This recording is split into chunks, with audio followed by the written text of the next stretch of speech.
Fred Kaplan, The Bomb, Presidents, Generals, and the Secret History of Nuclear War. Fred was a New America Fellow when he wrote one of his books, a absolutely brilliant book called The Insurgents, about kind of essentially the way the US military reorientated itself as it was losing the Iraq War. That was a finalist for a Pulitzer Prize. And I could not recommend it more highly. And I'm starting to read The Bomb, which is also written in this very accessible and interesting way. Fred has a PhD from MIT. He's also a jazz critic on the side. And so we're lucky to have him here. He's going to talk about some of the big themes and key stories in the book, and then we'll open it up to a conversation. Thank you, Fred. Well, thanks, Peter. Thanks, everybody, for coming out. I wrote a book many years ago called The Wizards of Armageddon, which was about the inside story of the defense intellectuals who invented the concepts of nuclear deterrence, nuclear war fighting, and how some of these ideas got woven into policy. I thought that would be the last book that I would ever have to write about nuclear weapons, nuclear war.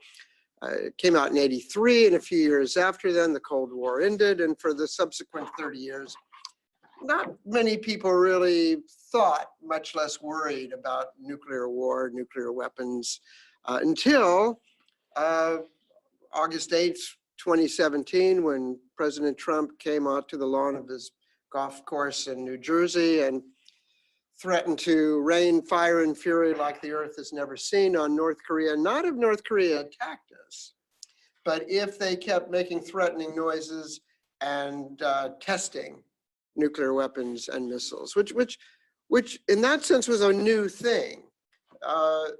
This wasn't just, I will attack them if it looks like they're about to attack us, but I will attack them if they seem to be on the verge of developing the capability to attack us. That was a new thing. Suddenly, everybody's getting very worried about nuclear war, nuclear weapons, but kind of in a paralytic sort of panic, because it had been so long since they'd thought about any of this, they really didn't quite know how to think about it.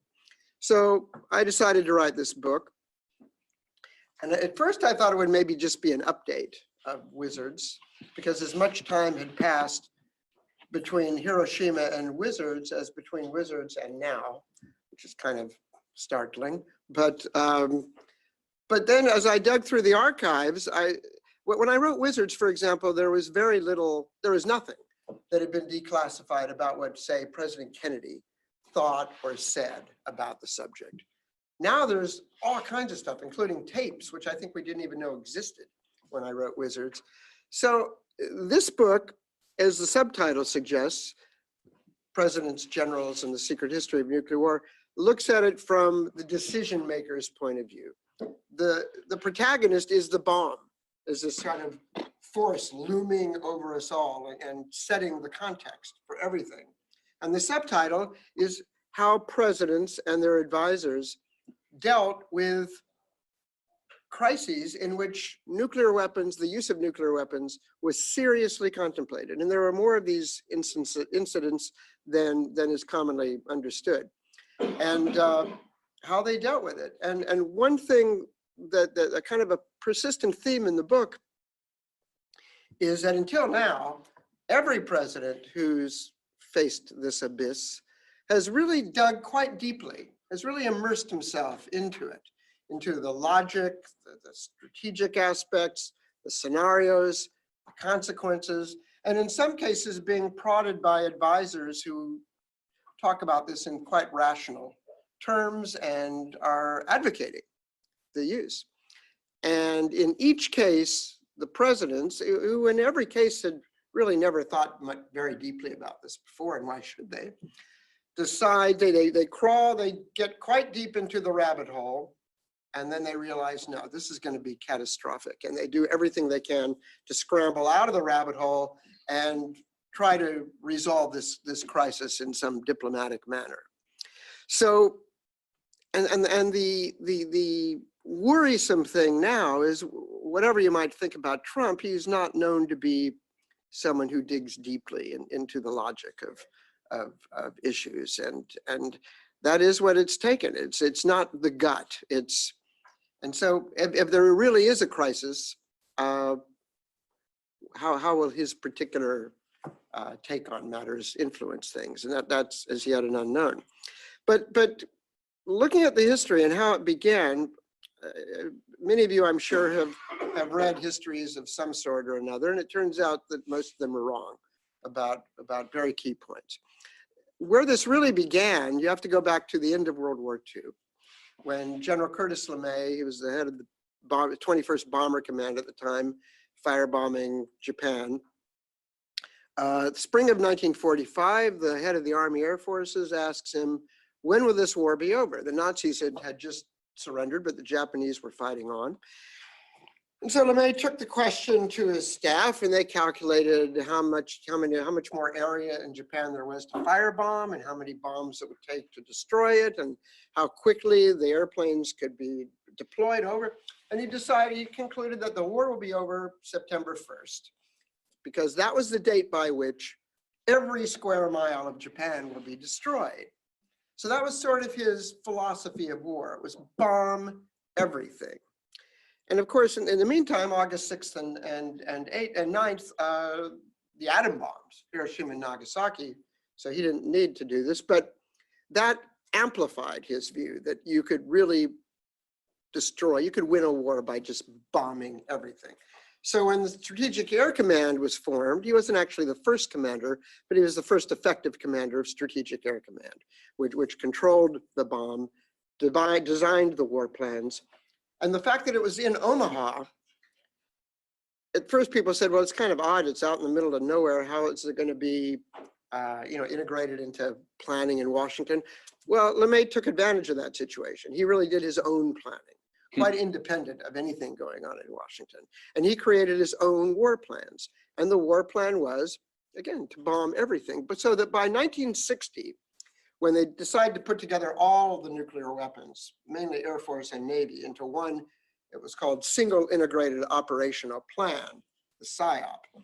The plan was, and it was the plan, the only plan, was that if the Soviet Union invaded Western Europe or tried to occupy West Berlin, the plan was to unleash the entire atomic arsenal against every target in the Soviet Union, the satellite nations of Eastern Europe, and China, even if China wasn't directly involved in the war. And it was estimated that this would probably kill about 285 million people. Now, this wasn't just LeMay. This plan was approved by the Joint Chiefs of Staff, and it was consistent with Eisenhower's policies, because Eisenhower, he was very much a penny pincher. He did not want to go spending money on conventional forces all over the world to take advantage of any crisis that the Soviets might trigger.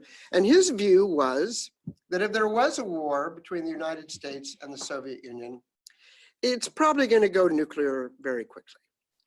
And so the only way to the real point, he knew how horrifying the consequences of this would be. So his view was, we have to make the threshold as thick and as awful as possible. So if you do anything, you guys, we're going to bomb the daylights out of everything. And that was the essence, that was the centerpiece of US policy. Then something happened in the early 60s. The Soviets began to develop their own arsenal. So this strategy becomes problematic, to say the least. If they invade Western Europe and we respond by blowing them to smithereens, they can blow us to smithereens. So this policy becomes a policy of suicide, really. So in the Kennedy administration, two things happened. One, a move is developed to actually build up some conventional forces in some places anyway. But second, also looking at possibilities to limit nuclear war, to limit the damage, as they called it. Maybe some people came up with a strategy, if so war begins, maybe as the first move, we just attack their strategic nuclear forces and then tell them, okay, we've degraded your forces, and if you respond to us, we'll take our forces in reserve and attack your cities. So it becomes a deterrent within the larger deterrent. And then there were, 5 or 6 other options, sub-options, this and that. Now, when I wrote Wizards of Armageddon, the one thing that's wrong in the Wizards of Armageddon is that these limited options that were formed, which I learned about from interviewing the people who wrote them, I assumed that they were really put into effect. And one thing I learned from looking into the archives for this book is that SAC basically ignored these directives. I mean, not in a callous, what they would do, they would arrange for the actual guidance, which was co-written by the joint staff. They would have phrases like, to the extent possible, do these limited options, or to the extent that this is consistent with military objectives. And then of course, SAC would conclude that no, it's not feasible and it's not consistent with military objectives. And so really nothing changed. And so by the time Richard Nixon became president and he and Henry Kissinger were briefed on the PSYOP, it was the same thing. It was the bomb everything policy. And both Kissinger and Nixon were appalled, and they set out again to try to come up with limited options. Let me back up just a little bit to focus a little bit more on Kennedy and his evolution and the true tragedy of Kennedy's demise. Kennedy came into office believing in the missile gap. The Soviets had, they were way ahead of us in missiles. His first meeting with the Joint Chiefs of Staff, a few days after inauguration, he told them, I'm going to be relying on your judgment. I'm going to be consulting you regularly.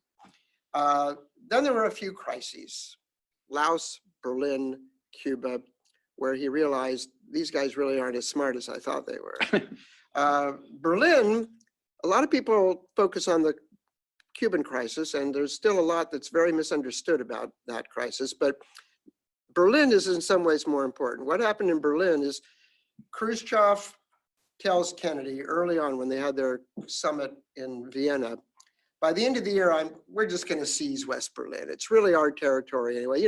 Berlin, for those of you too young to remember, Berlin is 100 miles inside East Germany, and there's this little enclave, West Berlin, democracy and freedom, that we would be completely unable to defend with conventional forces if the Soviets just decided to seize it. So the plan was it had to be nuclear was the deterrent. So he goes, we're going to do this by the end of the year. We're finishing World War II. We're going to be taking it over. Instantly, there's planning, and there's extensive documentation of this now in the Kennedy Library. There was serious thinking about using nuclear weapons. It was discovered, for example, that there was no missile gap. The Soviets had like 4 ICBMs and not much else. And 2 people developed an alternative PSYOP, a 33-page plan, detailed targeting, 44 bombers, 88 weapons, destroy the entire Soviet nuclear force. However, there were caveats, like, they might have a few of these survive, or if their tactical missiles survive, they could kill millions of people. So Kennedy wasn't too interested in that. Although he did discuss it. This plan was discussed by the Joint Chiefs of Staff. It was discussed in the White House. Kennedy had specific questions about it. And these were definitely written by Kennedy because some of the questions were quite naive. No advisor would put them on paper. Like, if I launched missiles, could I recall them? Of course, the answer is no. So anyway, Berlin happens. They go through this whole process, major meetings where, McNamara is pushing for a conventional response.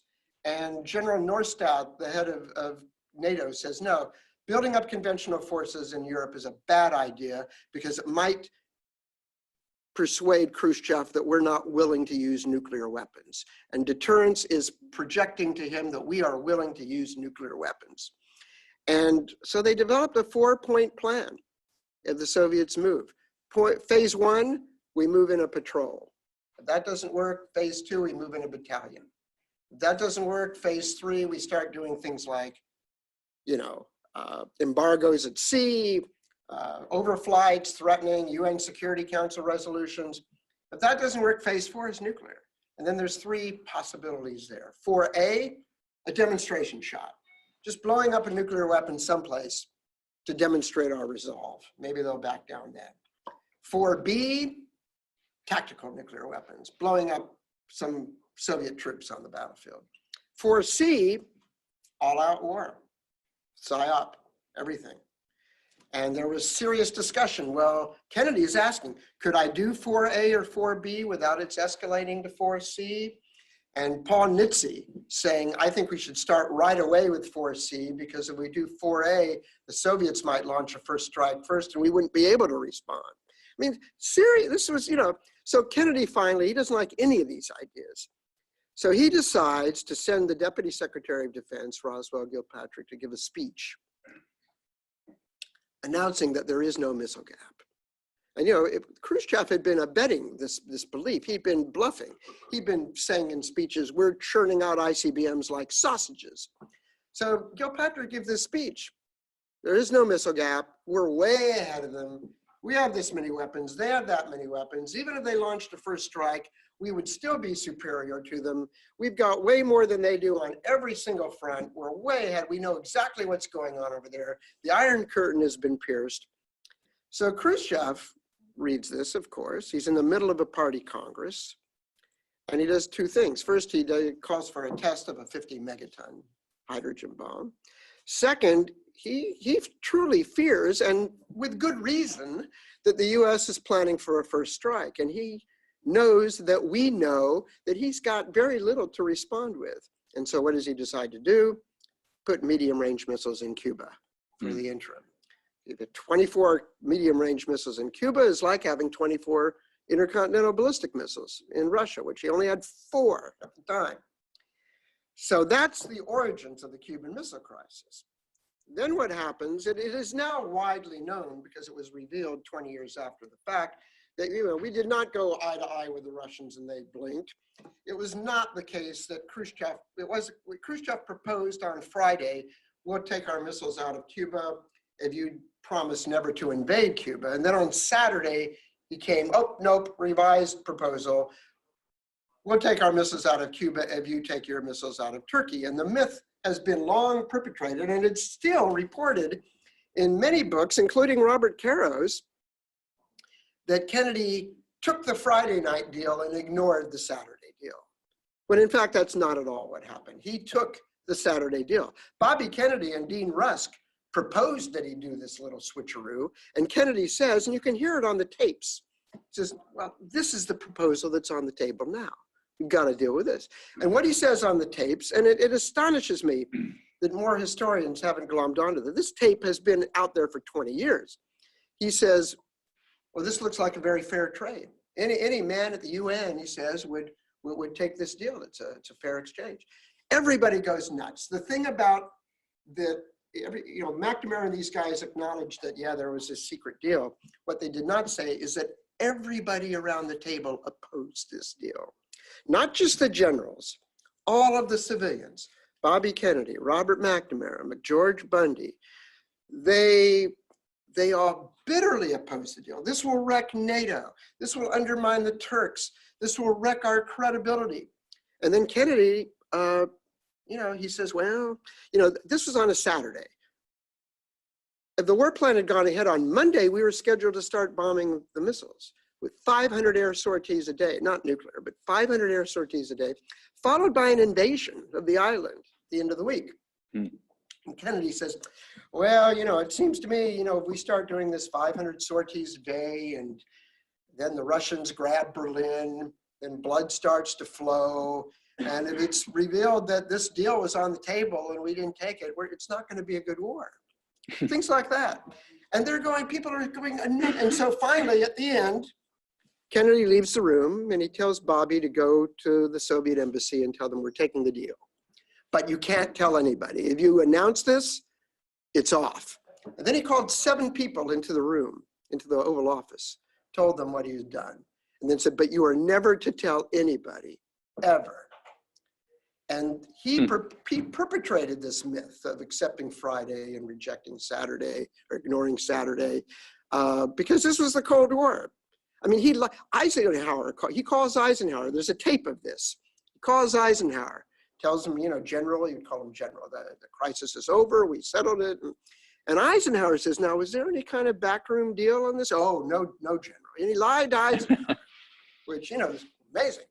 But the thing is, what we know now, and what wasn't known until many years later, is that some of the missiles in Cuba had warheads on them. The nuclear warheads were there. They could have been launched on warning.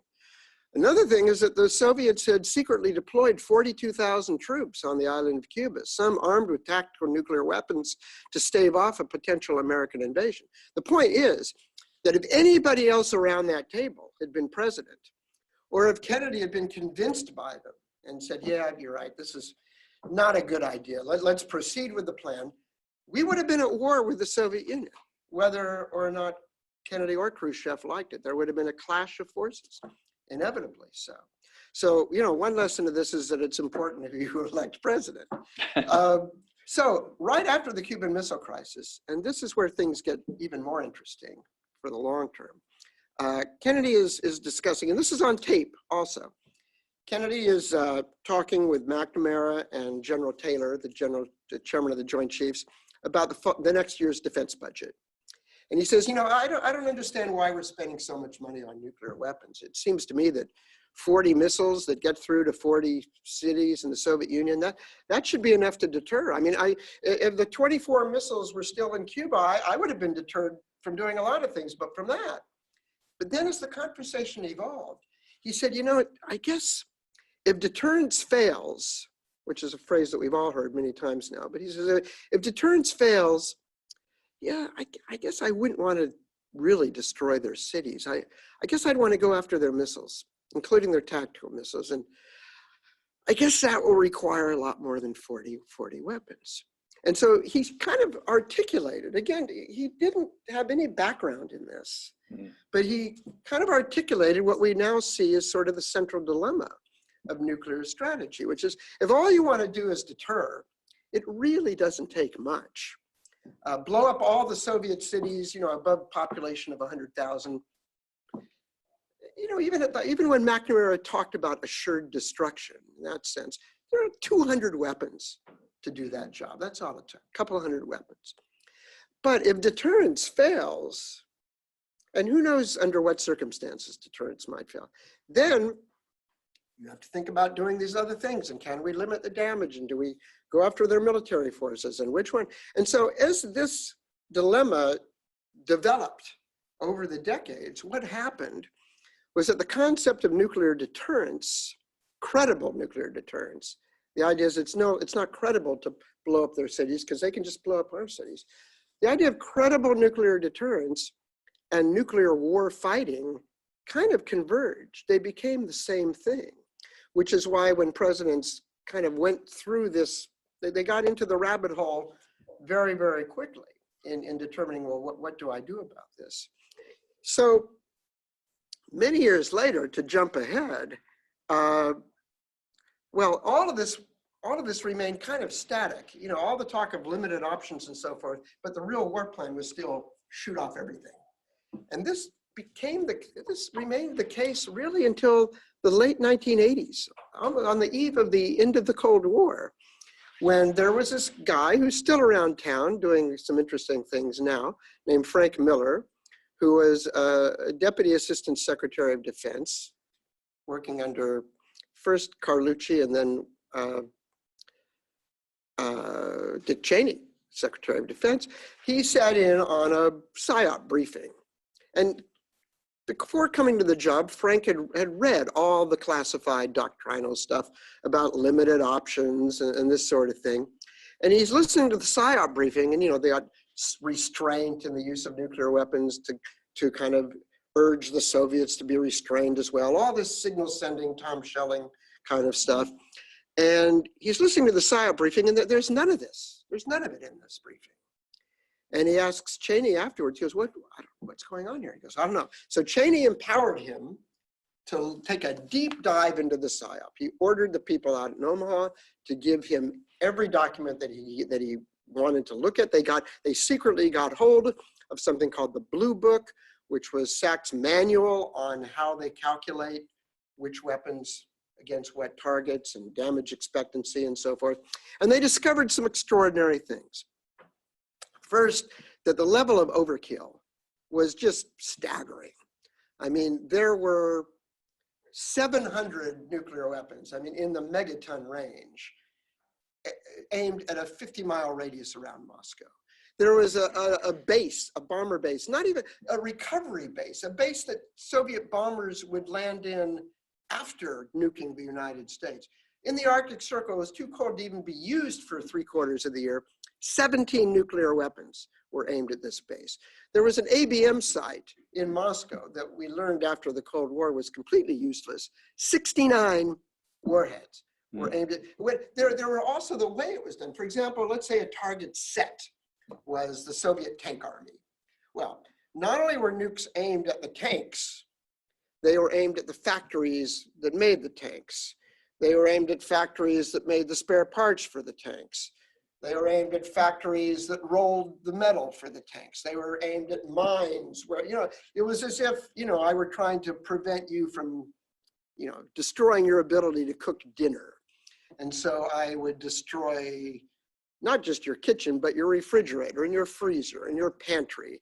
I would destroy the grocery store where you buy the food. I would destroy the farms where the food at your grocery store. And I would destroy all the roads and rail lines between all of it. You don't really need to do all of this. I mean, even if you accept the legitimacy of the need to destroy your ability to cook dinner, I don't need to destroy all of these things. But that's how it was. And then came the ultimate revelation. At one point, this was George H.W. Bush was in power at this point, and he was negotiating a strategic arms reduction treaty with the Russians.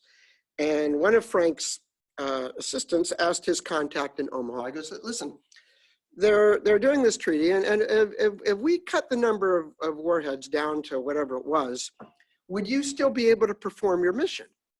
And the guy, this is a senior guy in Joint Strategic Target Planning Staff, which was a part of SAC that actually did the planning. He goes, well, that's not a question that we really deal with. He goes, well, what I mean is, and the guy, no, I understand the question, but we don't do that. What we do here, we take the number of weapons that we're given and we allocate them to the number of targets, to the targets on our list.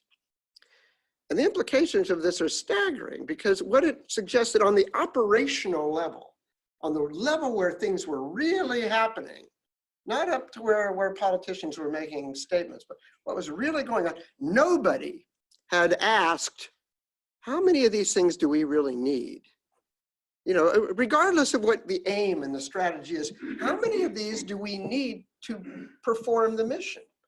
I mean, there was a SAC commander at one point, General Jack Chain, who said once in a public hearing, I need 10,000 warheads. I need 10,000 weapons because I have 10,000 targets. And people at the time thought that either he was kind of joking or being flip, or maybe he wasn't very bright. But no, that is exactly how this was done. It was completely mechanical. So with Dick Cheney's urging, everybody kind of became aware that, oh my God, this is a completely out of control machine.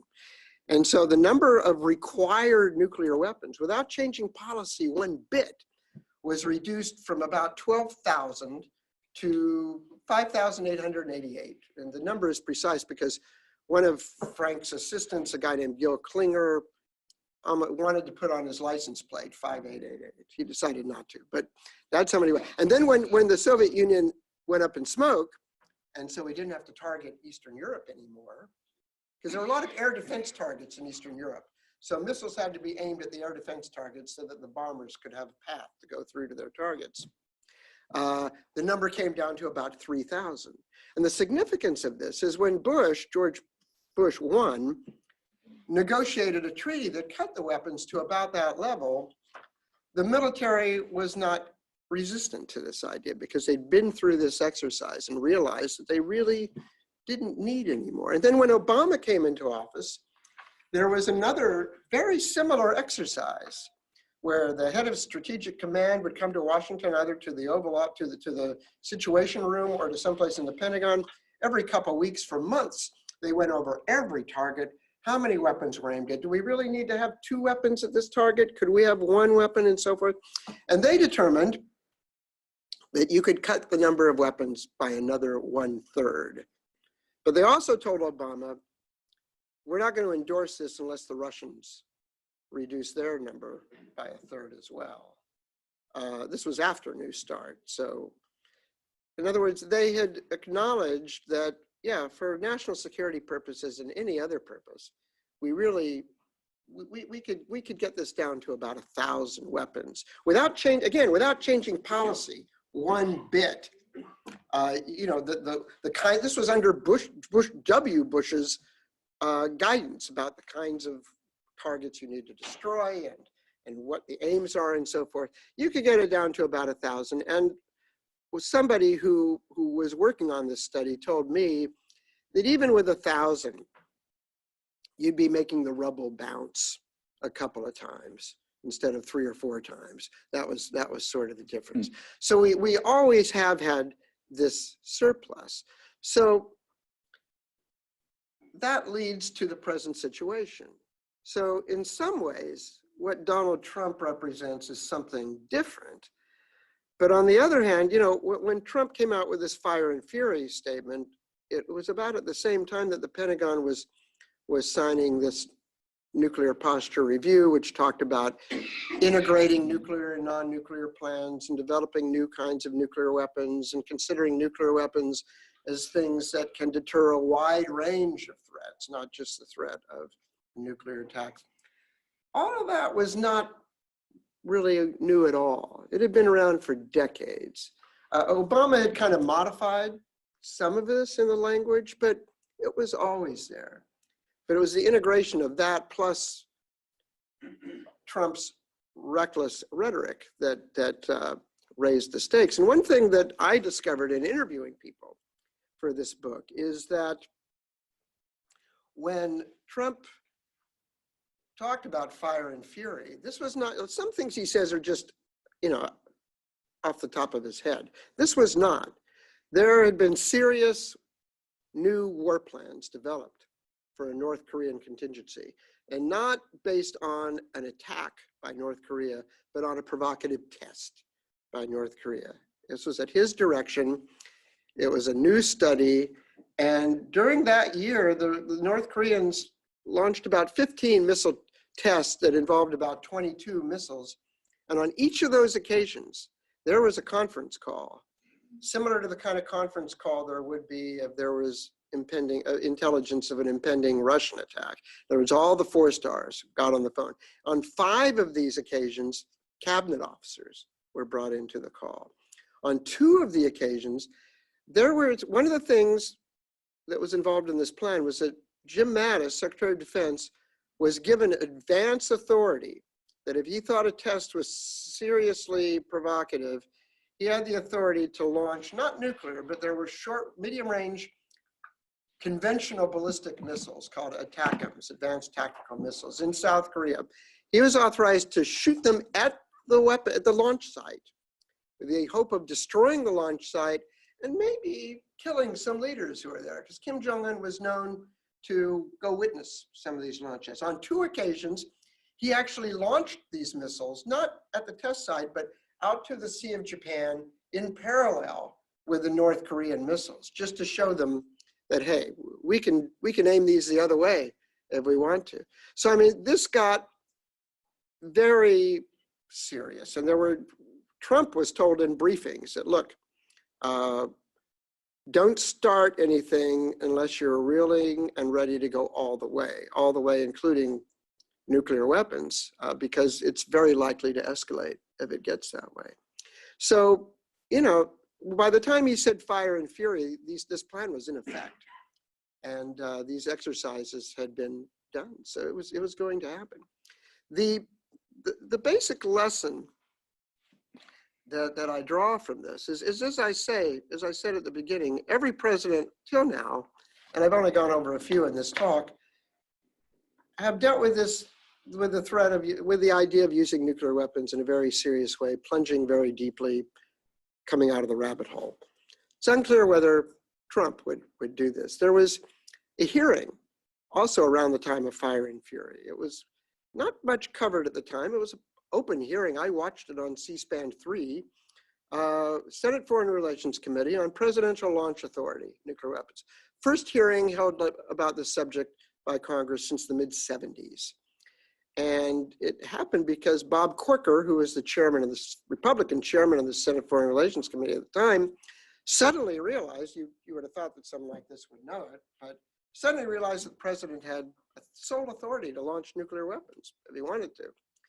And this alarmed him because this is around the time that Corker was describing the White House as an adult daycare center and saying that Trump's rhetoric are going to lead us on a path to World War III. He held a hearing, and this was confirmed in the hearing. Yeah, you can do this if you want. At one point, a Democratic senator said, let's cut the, let's get to the heart of this. The reason why we're having this hearing is because we have a president who's reckless, who has poor judgment, who might get us into a war. Not a single Republican contested this statement. One of the witnesses, a retired general named Bob Keller, who had recently been Stratcom commander, was very disturbed by this hearing because his view was, look, if Congress wants to change the rules about launch authority, especially for launching a first strike, hey, yeah, they can do that. Stratcom can deal with this. It's up to Congress. But they didn't.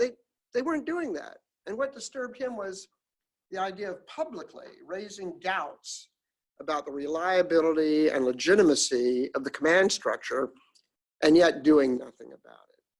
But that's sort of the situation we're in. I'll just end on this thought that, Harry Truman, after his initial glee over the atomic bomb, once he realized the destructiveness of it, he said to his generals, this is not a military weapon. It kills women and children. We have to think of this in a different way. And he established civilian control. I mean, for a few years, if SAC wanted to launch a nuclear attack, they would have to go through the Atomic Energy Commission to even get access to the nuclear weapons. The idea was that civilians would be more responsible than the military about this. Well, now the concern is almost the other way, that the military seems to be more sensible and restrained about this than some civilians. When the founding fathers, wrote the Constitution, they figured that, there might someday be a president with tyrannical inclinations. And they created checks and balances, Congress, a judiciary, impeachment procedures, and so forth. There has not been, in the 75 years that we've had the bomb, any checks and balances on presidential authority to use nuclear weapons. We're all kind of crossing our fingers.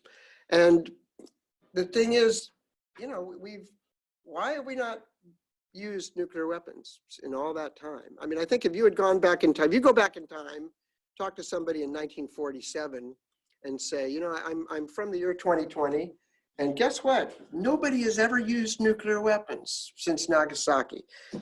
They'd find that hard, but that's an amazing prediction to make. That I don't think anybody in 1947 would have guessed that could happen for such a long period of time. Why is that? Well, a few things. One, to some degree, nuclear deterrence works, right? I mean, this is a very restraining thing. The prospect that maybe if you launch nuclear weapons, you're going to get clobbered too. But part of it is also that we've had the luck of some shrewd, sensible presidents, and we've also had a fair spate of good luck. There have been incidents where false warnings of a nuclear attack, and yet the people involved on both sides have said, this probably isn't real, so I'm going to ignore it. But what if we had a situation where we have a combination of slow-witted leaders and bad luck and a crisis? What if there's a warning of an attack that's false at a time of tension, and a leader who's easily convinced to jump into the fray rather than holding back and seeing what happens? So that's the basic outline, and I'm happy to entertain your questions. Well, thank you, Fred, for a brilliant presentation. So picking up on that, I mean, India and Pakistan both have nuclear weapons, including tactical nuclear weapons, and they fought 3.5 wars since partition. Certainly, they haven't fought any large-scale wars since they both acquired nuclear weapons, so you can say that somehow the deterrence has worked. And yet, to the extent that I know anything about it, they seem to have kind of rather immature nuclear weapons doctrine not dissimilar to the ones that we had in the 1950s. So, you know, if you because obviously we don't have a monopoly on these weapons. Somebody else could have a nuclear exchange. What would that look like? Well, I think you're right. If I don't like to make predictions, but if I had to make a prediction on, okay, where the first nuclear exchange might take place, I'd say India, Pakistan's a good bet. On the one hand, yeah. I think, you know, even Dan Ellsberg in his book, which is very good, by the way, called The Doomsday Machine, he acknowledges that, yeah, you know, there are probably a few wars that would have been fought if it hadn't been for the existence of nuclear weapons and their deterrent effect. And I think there probably would have been a major war between India and Pakistan, except for the nukes. But, you know, on the other hand, you know, here at least US-Soviet, US-Russian, there's 30 minutes warning time. There's like, you know, a few minutes. The possibility of preemption to preemption is quite striking. And you're right. I have no idea what their early warning radar is like and their command control. I do know that we helped Pakistan set up permissive action links, but they excluded us from the final step on the quite legitimate worry that we would insert ourselves so that we could lock. And I do know that there is about a 400-page manual, I don't know what's in it, on a guide for special forces for how to seize control of the Pakistani nuclear forces. I have no idea how feasible this thing is or how much is wishful thinking, but you would imagine there's a plan for that. But also, yeah, there's that when, you know, there's a school of thought, kind of an extreme version of international realism, which says that proliferation is a good thing. Because if everybody has nuclear weapons, they're all deterred from going to war. Well, you know, maybe. But I think what you're saying is that you can be deterred, but also you can make a mistake. Yes, exactly. Picking up on that interesting thing about North Korea, I mean, because when I did my book, Trump and His Generals, one of the anecdotes in the book is Mattis asked for, Vice President Pence and H.R. McMaster asked for a war game at Camp David in the fall of 2017. And Mattis didn't send any war planners, and the war game didn't happen because he was essentially always trying to slow roll the president. Yeah, that's true. Mattis, yeah, he was given orders to create a war plan, and he just ignored it. For one thing, you know, he hated McMaster. He disrespected McMaster. One of his big mistakes was not retiring from, and his friends told him this: you retire from the army, resign from the army, because you will always be looked upon as a 3-star general. He didn't have time, by the way.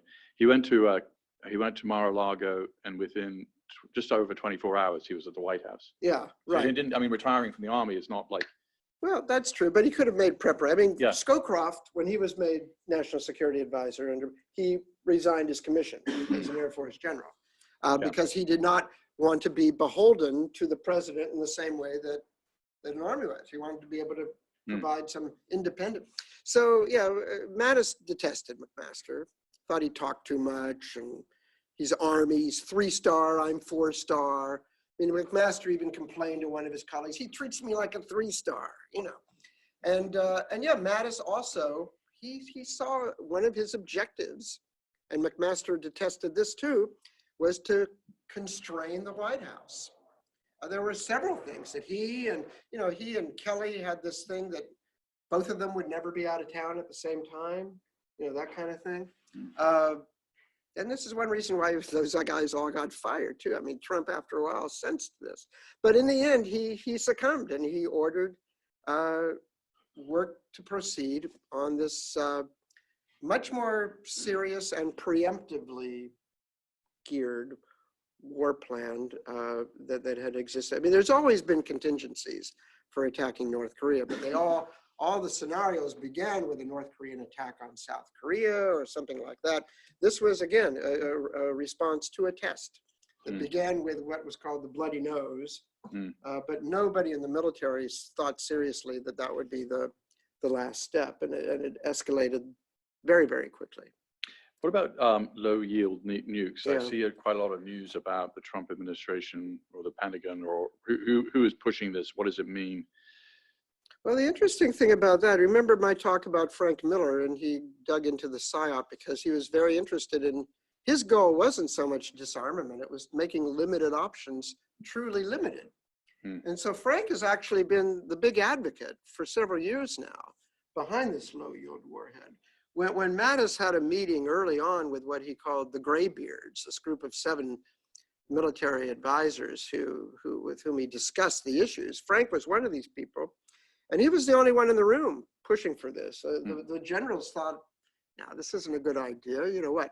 Launch a low yield weapon from a Trident submarine that also carries high yield weapons, and how would the Russians know the difference? And you're attacking Russia, that's a strategic weapon. And but they've been deployed. They've been deployed now. Yeah, they were deployed sometime at the end of last year. Yeah. Hans Christensen and Bill Arkin kind of revealed this fact, and then the Pentagon soon after confessed, yeah, it's out there. And the idea of this, it's a low yield weapon with about 8 kilotons, I've been told, as opposed to the other weapons on Trident submarines, which are range from 90 to about 450 kilotons. And the idea is it's linked to the scenario where, well, the Russians are now they have low yield weapons.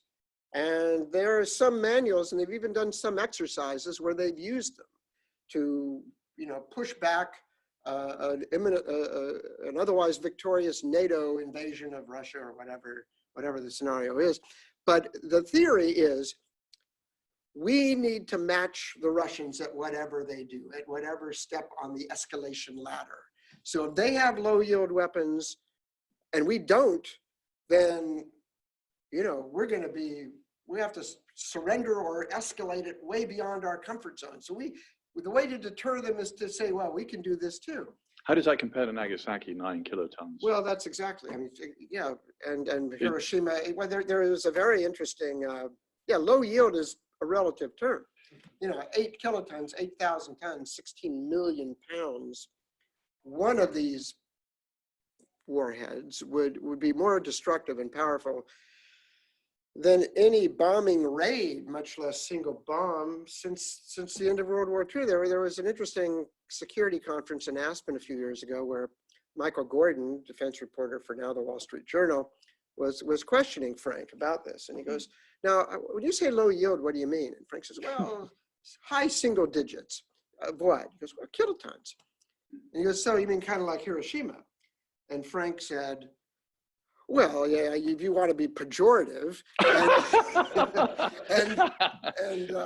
And Michael says, well, no, I'm not being pejorative. I just want to make sure we're not talking about firecrackers. Yeah. And that just it. The one thing about the nuclear strategy game, if you get too immersed in it, you start thinking that all these notions, like in Schelling and Kahn and so forth, that they're real. They're not based on anything. They're not based on any empirical data. They're not based on any intelligence data about how other countries think about this stuff. It's pure game theory. It's like you think that, okay, you're looking over a chessboard. Okay, here's my bishop, there's his knight, here's my queen, king. Whereas if a real nuclear war happened, communication systems are going to go out, satellites might be shot down. You might have a hard time communicating with your own commanders. You don't know whether this missile that you fired really hit its target, whether it exploded, you don't know what's going on. And there's no chessboard here. You're in this, talk about the fog of war. This is, a radioactive fog of war. So the idea that you could keep, the dangerous thing to me about the low yield weapon, we have a lot of low yield weapons already. They're on bombs, they're bombs on bombers, but they're okay, you want a handful of low yield weapons? All right, I don't really, people talk about, well, you can't lower the threshold. People will confuse this with conventional weapons. Not really. But what the danger of it, it seems to me, is that when you start talking about low yield, you get the assumption, you kind of get the feeling that this is something that's not very harmful, that is controllable. Low yield equals, a more controllable, usable kind of weapon, and therefore you might use it. That's the real danger. One final quick question before opening it up to everybody here.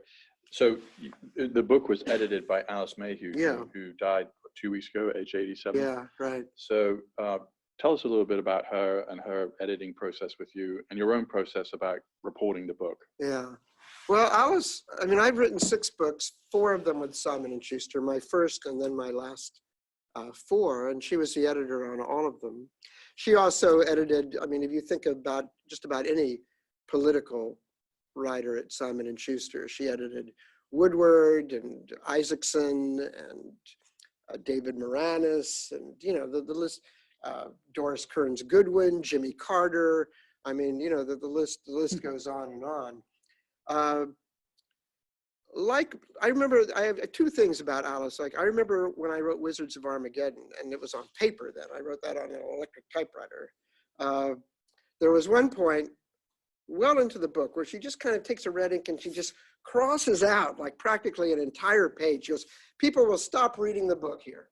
And I said, well, this is about 3/4 of the way into the book. Aren't they kind of committed to it at that point? And she looked at me like I was crazy. Like, no, they're going to stop reading right here.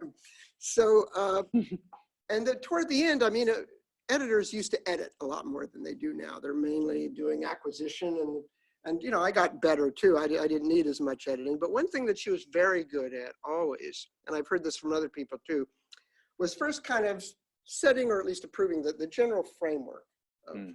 Like initially I thought maybe I would write a sequel to Wizards, but then I thought maybe I'd write one of those little books, kind of like 80 pages on deterrence or something, a little big think book. And she goes, no, it has to be a story. Nobody's going to be interested in this if it's not a story. Well, she's right. And she was also very good with beginnings and endings, which are important and the hardest part of a book to write. And she didn't do much editing in this book, except although I did have some questions about how to organize the beginning. And the initial ending was a bit repetitive, and we talked through. She's very good about talking through things, especially on a conceptual level. And yeah, it's it'd be interesting to see. She has influenced the course of just many books. Her first book, the book that really got her into Simon & Schuster, curiously, was Our Bodies, Ourselves. She acquired that book. And then, of course, All the President's Men was kind of, she kind of helped originate the sort of inside Washington nonfiction journalistic book. That was. And what was your process to report the book? This book? Yeah. Well, it's a few things. First, I, dug pretty deep into, the first chapter or 2 of this book, some of it is repetition of things I uncovered in Wizards of Armageddon from a different angle. In Wizards of Armageddon, the Freedom of Information Act back then was a potent tool. I got thousands of documents declassified, and everybody was still alive. I talked with 160 people. So there was that. But also since the intervening 35 years, there's been a lot more that's been declassified, and I used a lot of that. And then for later things, I interviewed a lot of people, and there are a few things in this book that are adapted from articles that I'd written. One, I have a whole section in here on the first strike plan that was looked at during the 1961 Berlin crisis, and this will tell you something about the vagaries of publishing. I wrote an article. Well, here, I had 3 pages about this in the Wizards of Armageddon based on talking with 9 people about this first strike plan. And when I was at the Kennedy Library, there was one of the people who was involved in it was a White House aide named Carl Kazin. And the Carl Kazin papers, there were several folders in the index marked Berlin 61. And I asked the archivist at the time, I said, when do you think these will be declassified? And he goes, well, as long as Berlin exists, probably never. So then Berlin didn't exist after, so I put in a mandatory declassification review and got all this stuff declassified. And so I wrote an article for the Atlantic magazine called JFK's First Strike Plan. It came out in the October 2001 issue, which was published on September 13th, 2001. It was going to get lots of publicity. It was going to be a front page article in the Week in Review section. I was going to go on the Today Show. All this was a big plan. And of course, it was my own Kennedy curse. I mean, that's obviously, for good reason it got shelved. But so it appears here for, in effect, the first time. But the remarkable thing is that, these documents have been out there for quite a while and nobody else has picked up on them. I mean, I'm kind of, I'm still staggered by the example of the Cuban Missile Crisis. There might be 3 or 4 historians that have written accounts of the Cuban Missile Crisis that rely on the full evidence of the tapes. These are tapes. I mean, maybe there's a historian here who can explain to me why, I mean, imagine a pivotal event like this where there are tapes that contradict the established history of what happened. And yet, even a guy like Robert Caro, his account of the Cuban Missile Crisis in volume 4 of his LBJ book, assumes the bullshit about this, the Friday night, Saturday switcheroo. It's a puzzler to me. If you have a question, just hit your mic so it goes green and just identify yourself. And we'll start with, is that Angela down there? Yeah, we have a couple of questions online. So the first one is, you said POTUS has sole authority to launch, but what about POTUS delegated authority to let individual commanders and even lone pilots to launch? Well, this is something that I've looked into, and other people have looked into it more deeply. Dan Ellsberg, in his book, talks a lot about delegated authority that was secretly allowed in the late 50s. He had done a very, very highly classified study of command control procedures. And a lot of people disbelieved him, and then it turned out to be true. I've looked at it since, and I'm kind of convinced, and maybe Hans, you've come to different conclusions, but I think there is no pre-delegated authority. I don't think it exists, and certainly for lone pilots and things like this, absolutely not. Whether a General Jack D. Ripper, a madman just wants to unleash it. I've talked with missile men who say that there is a way around the 2-key procedure. They've, when there's nothing to do down there, you talk about that. Could one of us set off both keys? Apparently, some people have discovered ways to do it. But I mean, it's what the Russians did, and I'm told this is still in place. When we deployed the Pershing II missile, which was, very short warning time, very accurate. They saw that as a decapitation weapon. That's when they installed the so-called dead hand, which was a series of sensors, kind of like the Doomsday Machine in Dr. Strangelove. Sensors that if they detected a nuclear explosion in Moscow, they would automatically launch a number of weapons in case the command authority had been killed. And I'm told that system is still in place. I don't think we have anything like this. If we do, it's been kept very secret. Hans, do you have anything to contradict that? No, that's true. Pre-delegation, much less than Yeah. the past. Yeah.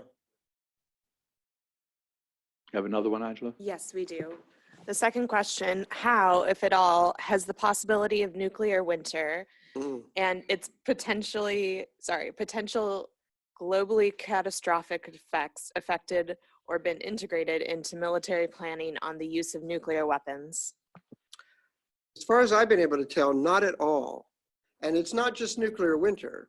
When they, from the very beginning until now, when they calculate the effects of nuclear weapons, they've really only taken into account blast, because blast can be very easily measured. There's lots of empirical data about blast that scales up quite proportionately.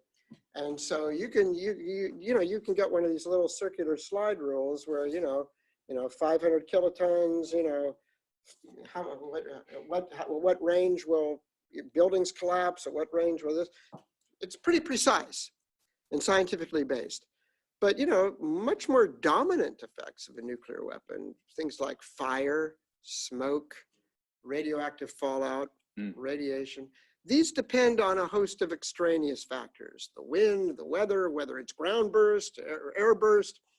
And so presumably they could establish a range of possible effects, but instead they've just ignored it. Well, it can't be calculated. It's like, you know, if you've lost your keys over here where it's dark, but there's a light over there, you go looking for your keys under the lamp because it's light there. Well, your keys are back here. You're looking in the wrong place. I mean, some of the latest projections about nuclear winter are that, you know, setting off 80 nuclear bombs, depending on the location, that might be enough to kick up enough smoke and dust and so forth to destroy all human life on Earth. And, you know, 80 weapons is about the number of weapons that's in the contingency plan for nuclear war with North Korea. So, and 80 is in the range of limited nuclear options, is for a wide variety of contingencies, is on the low end. Fred, do you find this work depressing at all? This what? Your work. My work. This, in this space. I mean, is it? Well, you know, I compartmentalize very easily. I've been asked, what keeps you up at night? And my answer is really not very much. I sleep quite easily. It's not because I'm insensitive to it. It's just that, you know, I'm not easily bothered, and maybe that allows me to write works that seem like an ordinary work. But no, no, I guess I need to be put on the couch for this one. I think, yeah, you've caught me in an awkward spot. No, it's funny. I think in a fundamental way, this could be wishful thinking. I don't think any of this is going to happen, really. But it affects, even if it's not used, it affects all manners of warfare and even politics below the level of actual use. You know, again, I keep mentioning Ellsberg. In his book, he estimates that there have been about 25 occasions when we've threatened to use nuclear weapons, and he regards that as identical to actually using them, in the same way that if you cock a pistol and aim it at somebody, you are using it even if you don't actually pull the trigger. So it affects world politics even now, and you can gain tremendous insights about the nature of international politics, the nature of war, the nature of bureaucracy, everything about national security politics by the existence of this weapon and how people respond to it. Any other questions? Alex, back. Hi, thanks. You mentioned a few minutes back the kind of nuclear graybeards, the graybeards, that sort of senior group of men who've there's been one around. woman actually. Oh, yeah, that's exciting news. I was hoping you could reflect a bit on the extent to which you see sort of the framings and the ideas and even the same people, policymakers who have been around since the Cold War permeating our post-Cold War nuclear thinking, and whether that's whether and how that could be problematic. Well, a lot of these people are no longer around. You know, they've died off. I think the last one to go was Andrew Marshall, who had been one of the early strategic thinkers of the RAND Corporation in the 50s. Was given the job of director of net assessment in the Pentagon, a job that his former colleague James Schlesinger created for him in the mid-70s when he was Secretary of Defense, and he stayed at that job through the early 90s. No, until just a few years ago, he was in his early 90s. Right. He died, what was he, 97 or something? And this job wasn't even on any organizational chart, and yet he had tremendous influence. He would hand out grants to certain people. He nurtured. He had one Secretary of Defense, Bill Cohen, tried to shut down the office as an economy move. He was deluged with phone calls from people threatening all kinds of action if he did this. There was a guy who was an old professor of mine named Bill Kaufman, who was an special assistant to every Secretary of Defense from the Kennedy administration to the Carter administration. He had an instrumental role in creating the counterforce strategy. But what has happened, the way their endurance and legacy has come down in a kind of a perverted way. Most of these people, while they invented and perpetuated a lot of these doctrines, if you ask them, well, do you think this is realistic? They would say, well, probably not. But if there's a chance that we can limit the damage of a nuclear war, we need to do certain things to make that possible. As this doctrine, as these ideas have kind of been chiseled into stone and dogma, the next generation reading all these things kind of suffers under the illusion that they're more realistic than anybody who had come up with the ideas had believed. And so to the extent their legacy does live on, and I think it does, it's through acolytes. At this point, we're on to second or third generation acolytes who don't quite get the limitations. There's a moment, and it's in my book, when in one of these graybeards meetings where Mattis, there's an argument going on, and Mattis says, does anybody in this room believe that nuclear war can be limited? And even like Frank Miller was saying, well, no, probably not. But then there was this guy who spoke up, who was the principal deputy assistant secretary of defense in charge of strategy, named Elbridge Colby, who's still around. And he said, well, Mr. Secretary, actually, many people of my generation think that, yes, there is a possibility of limiting nuclear and war. to be clear, he's in his late 30s, early 40s. Yeah. So,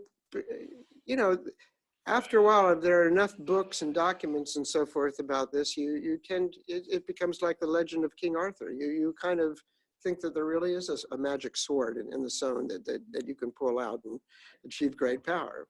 So that's the danger.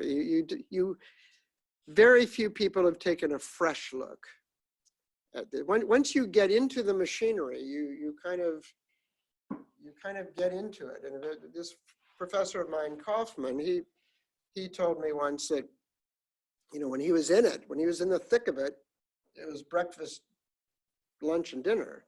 Then when he moved away and looked at it from afar, he was like, God, that's a crazy world. And but that's the world that we're in. That's This gentleman the real here, conundrum. and then you. Hi, Jim Stein, retired technologist. Your book is titled The Bomb, but it's really actually about the bomb and the system. We turn. I mean, The bomb and what? the systems that deliver it. Sir? Yeah. because But they're delivering the bomb. the world B-50s and B-36s, if you want. The bomb in the world of B-50s and B-36s is one thing. A bomb in the world of liquid-fueled ICBMs is another thing. A bomb with solid fuel ICBMs that have circular error probabilities of a couple hundred yards is another thing. Right. So as one looks at the history that you've just been covering, to what extent is there a technology driver involved in delivery systems that make old arguments obsolete much faster than you might expect? Well, it's true. When all this stuff began, the bombers were the principal means of delivery, and then, but really by the mid '60s, we're talking about ICBMs being the chief carrier of this. And you're right. I mean, I think what the effect of the missiles was that it made these ideas seem more realistic. I mean, if you're talking about preemptive first strikes, the ability to do this with a missile that gets there in a half an hour, or a depressed trajectory accurate SLBM that gets there in 10 minutes, makes it seem even more feasible than a bomber that will take 8 hours to get over there. One interesting thing, and when I first heard this, I really had to ask a couple of people to make sure it was true, and it turned out it is. I don't think this is true any longer, but as late as the early 90s, no matter the option, even the smallest limited nuclear option wasn't so limited, because every option, no matter what it was, had to involve ICBMs, SLBMs, and bombers or cruise missiles. Every branch of the strategic nuclear force wanted to get in on all the options, which is first, I mean, just kind of like bureaucratic politics run haywire, but it's also kind of insane. I mean, even if you think the basic premise is sane, the idea you're wanting to send a signal to the Russians that, hey, this is just a limited attack. We're only sending 40 missiles. You know, please respond accordingly, if at all. But if you've got missiles going off, and then 6 hours later, here comes a bomber dropping bombs or shooting off cruise missiles too, it's like, wait a minute, I thought you said that was it. So it's, and you know, I won't go into it now, but so much of the early history of the arms race, the late 50s, early 60s especially, where it's really every bit as much a competition between the Air Force and the Navy as it was between the United States and the Soviet Union. This gentleman here. Yeah, so Okay. I'm a retired mathematician. But looking at this from the historians, you have people who came from these meetings with Kennedy and said one thing, and then you say, we have tapes that say something else. And in the end, how does one decide which really is the definitive? I would go with the tapes.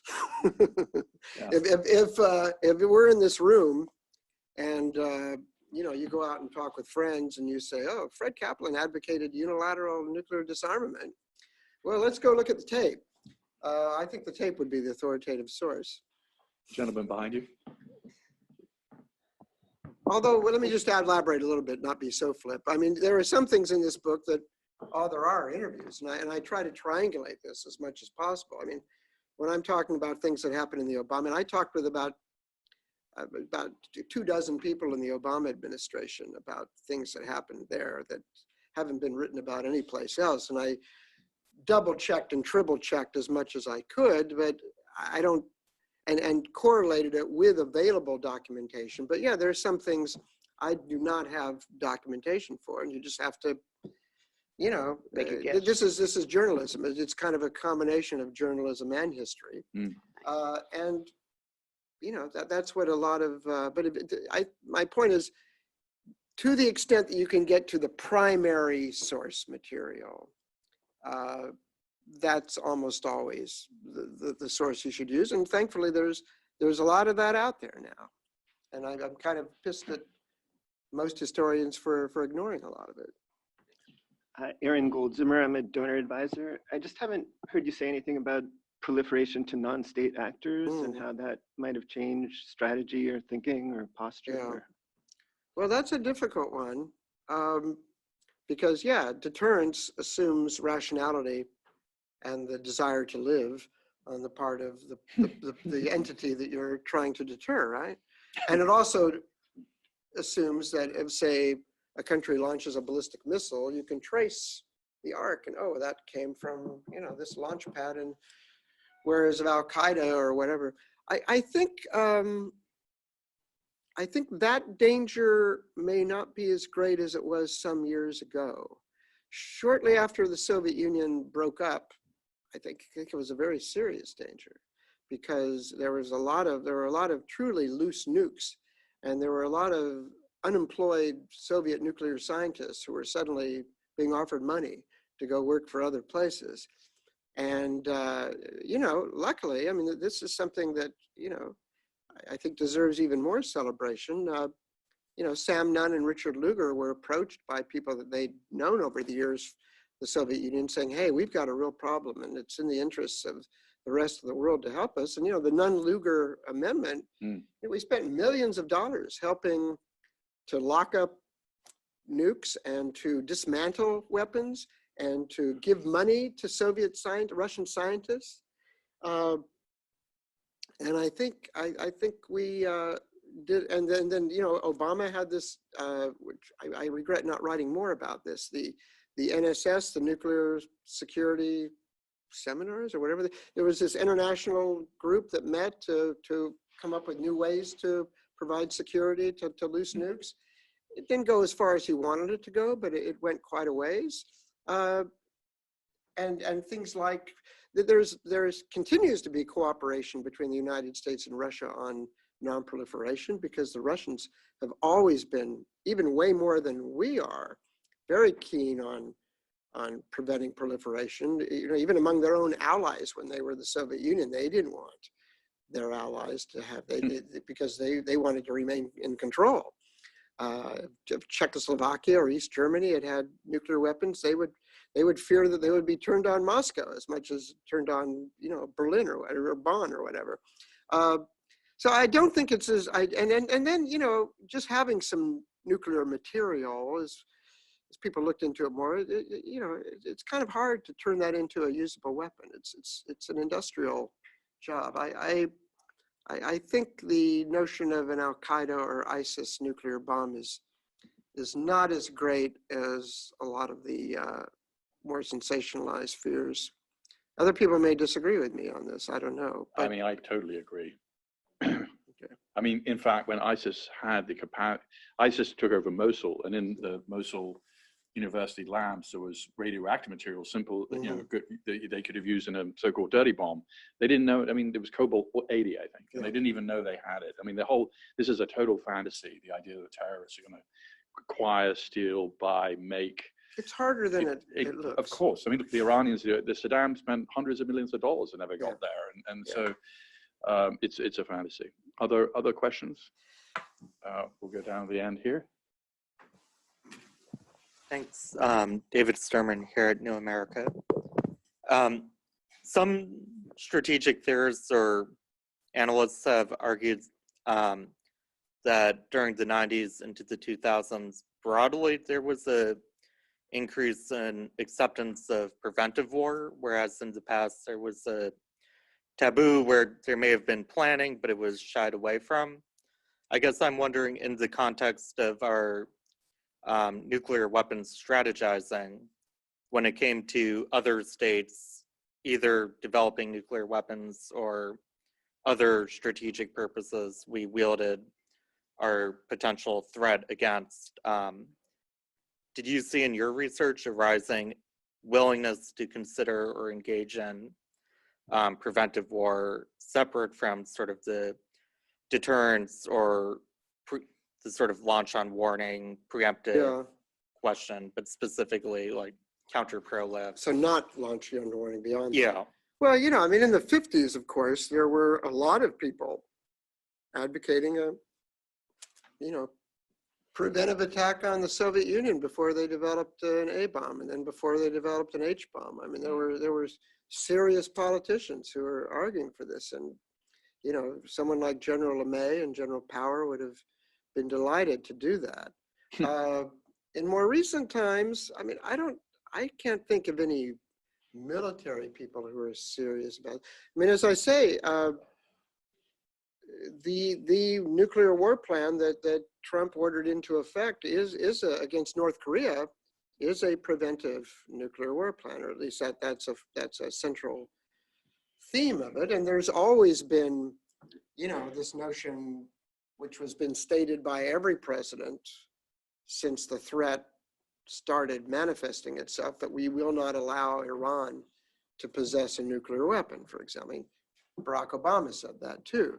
I mean, he used cyber technology initially to block the development of, you don't need to do a preventive. I don't think Obama would have, under any circumstances, actually launched nuclear weapons at Iran just to prevent Iran from getting a nuclear bomb.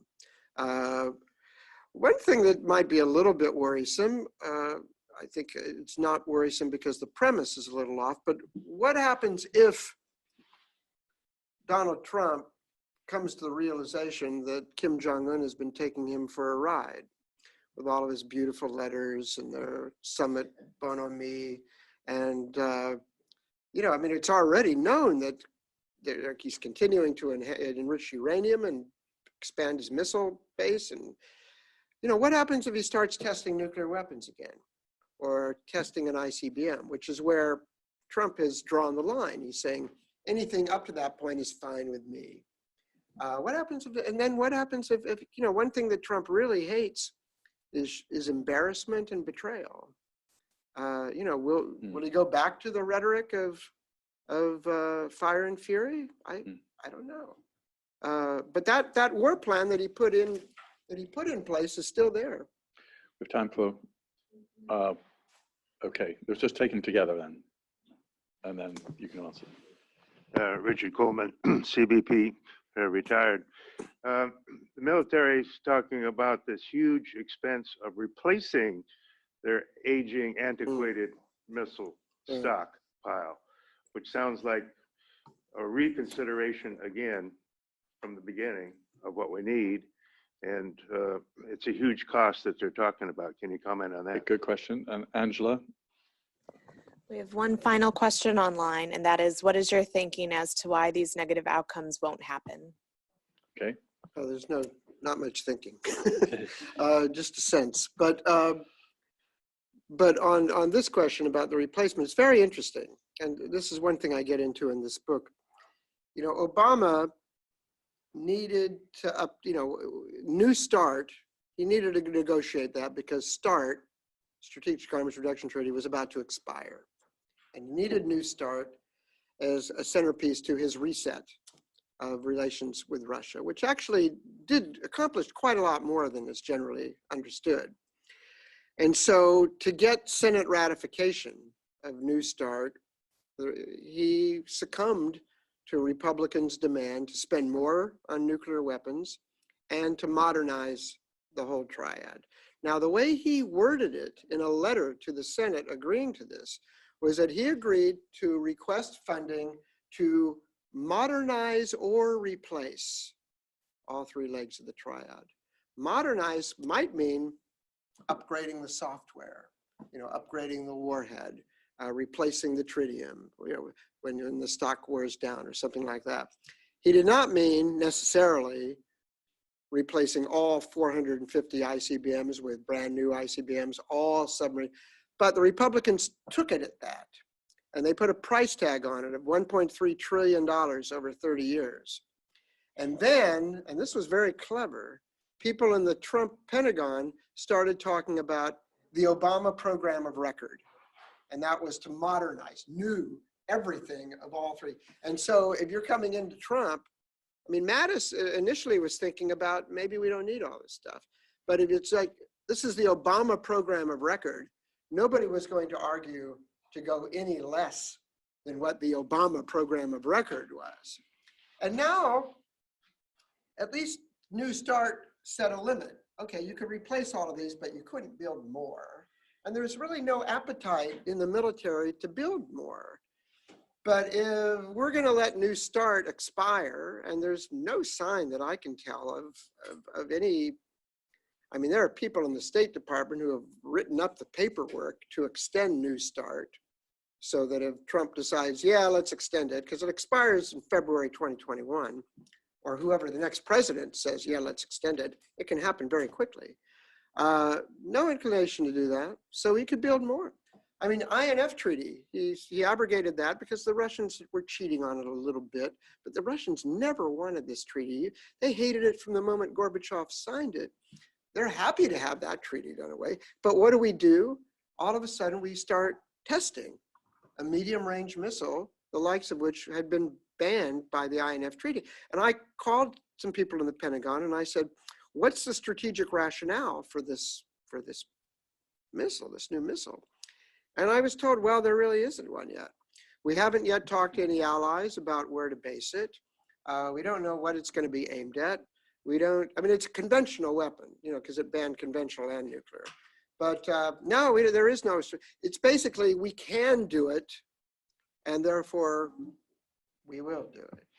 And so if you have that as your premise, and you have a rather cavalier attitude toward nuclear weapons to begin with, and a desire not to be constrained by anything that Barack Obama attached us to, which was, I think, the only reason why Trump got out of the Iran nuclear deal, then that's a recipe for a renewed arms race.